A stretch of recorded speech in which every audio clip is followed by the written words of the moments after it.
সরকার পতনের পর থেকেই দেশের রাজনীতিতে সক্রিয় বিএনপির ভারপ্রাপ্ত চেয়ারম্যান তারেক রহমান সমাবেশ সহ দলের বিভিন্ন কর্মসূচিতে নিয়মিত ভার্চুয়ালি যুক্ত হচ্ছেন।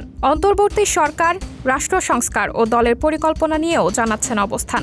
তবে তারেক রহমানের দেশে না ফেরার বিষয়টি নিয়ে দলের নেতাকর্মীদের মাঝে অনেকটাই হতাশা জমছে। বিএনপির নেতা ও বিশ্লেষকরা বলছেন, ১/১১ তত্ত্বাবধায়ক সরকার ও আওয়ামী লীগ সরকারের আমলের মামলাগুলো তারেক রহমানের দেশে ফেরার পথে এখনও বাধা। আইনি পথে মামলা মোকাবেলার কথাও বলছেন তারা।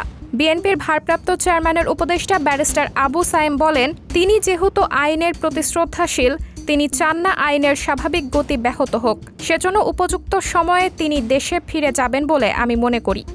১.৫ দশকের বেশি সময় ধরে যুক্তরাজ্যে অবস্থান করছেন বিএনপির ভারপ্রাপ্ত চেয়ারম্যান তারেক রহমান। আওয়ামী লীগ সরকারের পতনের পরই বিএনপির এই শীর্ষ নেতার দেশে ফেরার বিষয়টি জোরালোভাবে আলোচনায় উঠে আসে। তবে এখনও দিনক্ষণ নির্ধারিত না হলেও তিনি খুব শিগগিরই দেশে ফিরছেন, এমন আভাস পাওয়া যাচ্ছে। সাবরিনা জলিল, সবার কথা।